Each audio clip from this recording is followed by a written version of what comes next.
Olá e bem-vindos!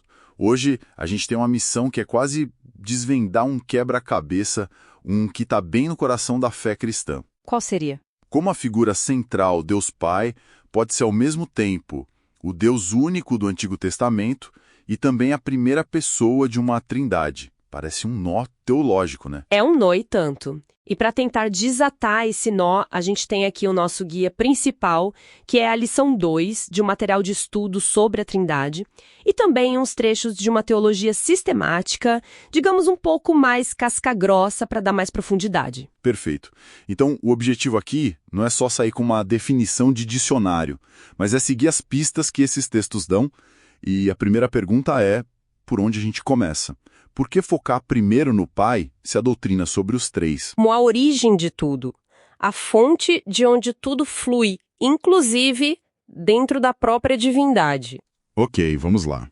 O material principal já começa de um jeito bem honesto, admitindo que a doutrina da Trindade é um mistério. Uhum. Não são três deuses, mas um só Deus em essência, que existe como três pessoas: Pai, Filho e Espírito Santo. Mas essa ideia do Pai como fonte, como a gente entende isso sem criar uma hierarquia? Tipo, como se o Pai fosse mais Deus que os outros. Pois é, esse é o risco, e é aqui que a linguagem teológica fica fascinante e muito precisa. Os primeiros teólogos estavam lidando com um problema filosófico gigante. Que era? Como descrever a origem de tudo sem que essa origem tivesse ela mesma uma origem? E a solução foi essa frase que parece um trava-língua. O Pai é o princípio sem princípio. Princípio sem princípio. Gosto disso. É forte a ideia de que um veio antes do outro. Porque para um leigo, gerado soa como se tivesse tido um começo. Totalmente. E essa foi uma das maiores discussões da história da igreja, sabe? Gerou várias heresias. Para evitar essa confusão do triteísmo, que é a crença em três deuses, os textos recorrem a dois termos gregos que são cruciais: úsia e hipóstasis. Certo, úsia e hipóstasis. Para quem não vive nesse mundo da teologia, isso pode soar um pouco abstrato. Existe alguma analogia que ajude a gente a visualizar isso? Olha, toda analogia sobre Deus é imperfeita, né? Mas uma que ajuda é a da água. A úsia seria a substância química, o H2O. É a essência única. Entendi. Mas essa única substância pode existir em três hipóstases, ou seja, manifestações distintas. Gelo, líquido e vapor. São diferentes no jeito que se apresentam, mas são idênticos na essência. É um jeito de começar a entender como algo pode ser um e três sem hierarquia de substância. Nossa, essa analogia ajuda muito. Gelo não é mais H2O que o vapor. Ok. Mas isso me leva a outra questão. Se o ponto de partida é essa trindade, como as fontes lidam com as declarações supermonoteístas do Antigo Testamento? Tipo, aquele versículo que é a base do judaísmo, o Shema. Excelente ponto. Eles não ignoram o Shema. Pelo contrário, eles reafirmam. O texto de Deuteronômio, ouve Israel, o Senhor nosso Deus é o único Senhor, é o alicerce de tudo. A teologia cristã, como está aqui nos textos, não joga isso fora.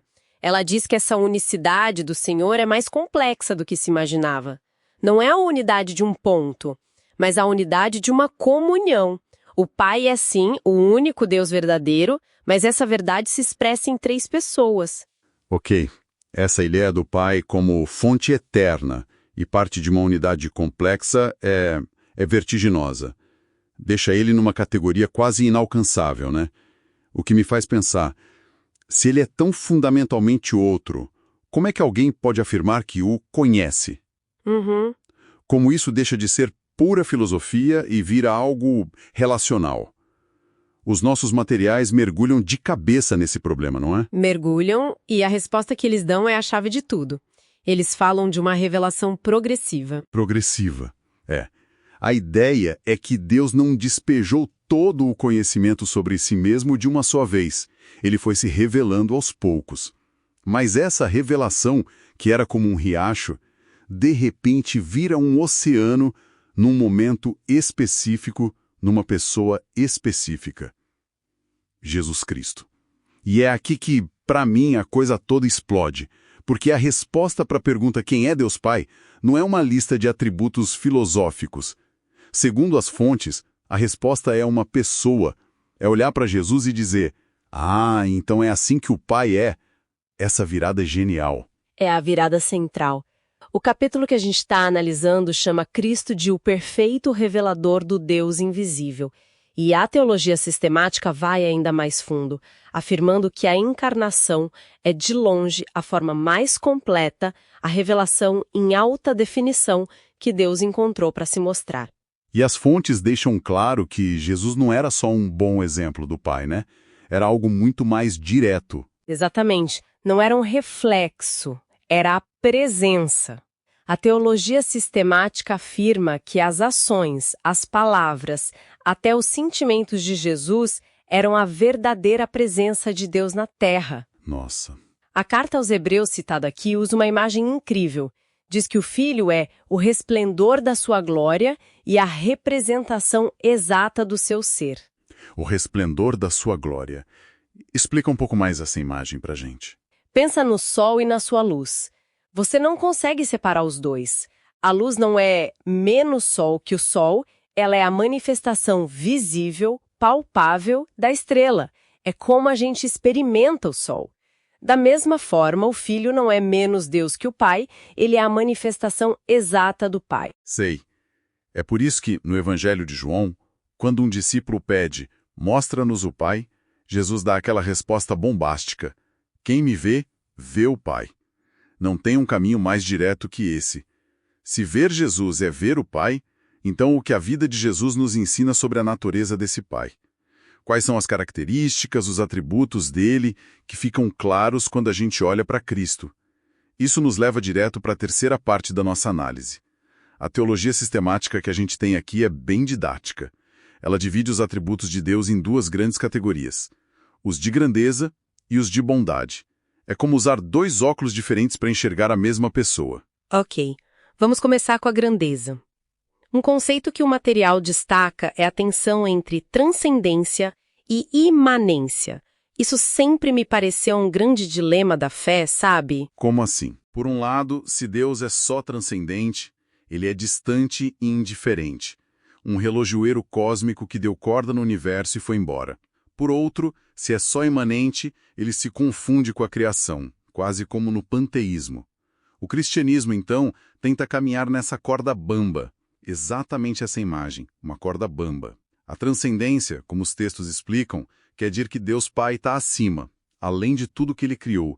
Ele é santo, distinto.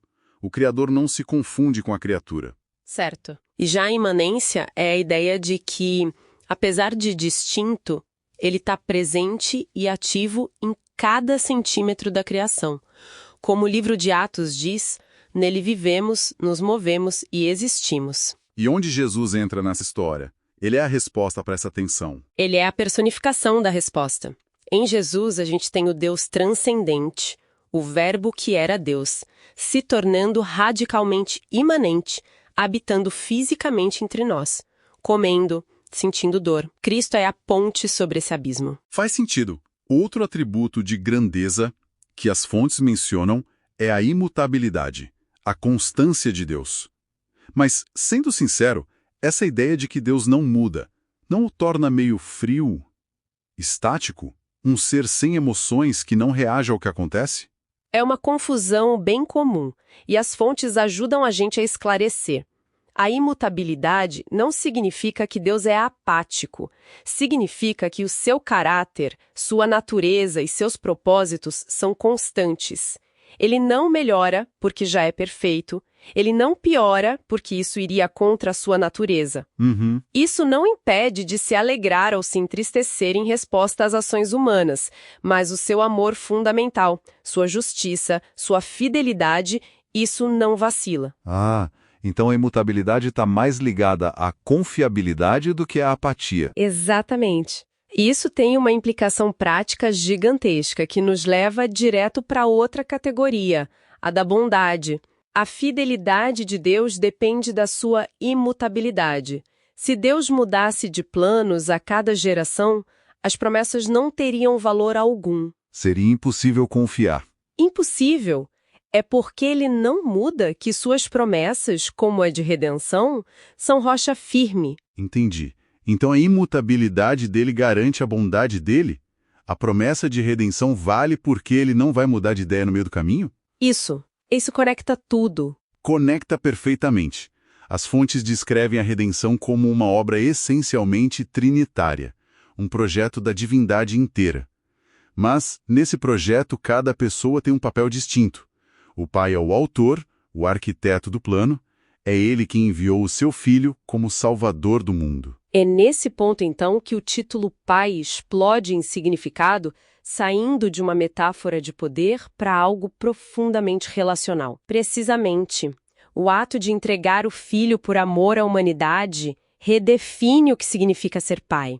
Não é apenas um título de origem, mas de cuidado, de sacrifício, de amor que se doa. Toda a grandeza transcendente de Deus se manifesta no ato mais vulnerável e íntimo de bondade. Uau! Em resumo, então, essa nossa análise nos levou de um conceito filosófico de Deus Pai como fonte eterna para a revelação pessoal e definitiva dele na vida de Jesus. E essa revelação nos mostra uma natureza que combina essa grandeza que está além de nós com uma presença íntima e um propósito de amor. Isso.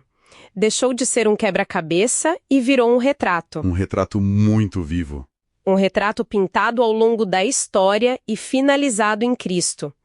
E compreender isso muda a perspectiva, né? Não se trata mais de simplesmente acreditar num Criador supremo e distante, mas de se relacionar com Deus, que fez questão de se fazer conhecer como Pai através do Filho. Isso deixa a gente com muito o que pensar. Deixa sim. E me levanta uma última questão para quem nos ouve refletir. Se a revelação mais completa do Pai está na vida e nas ações do Filho, que aspecto do caráter de Cristo, talvez um que seja frequentemente ignorado ou subestimado, oferece a visão mais surpreendente e talvez até desconfortável sobre a verdadeira natureza de Deus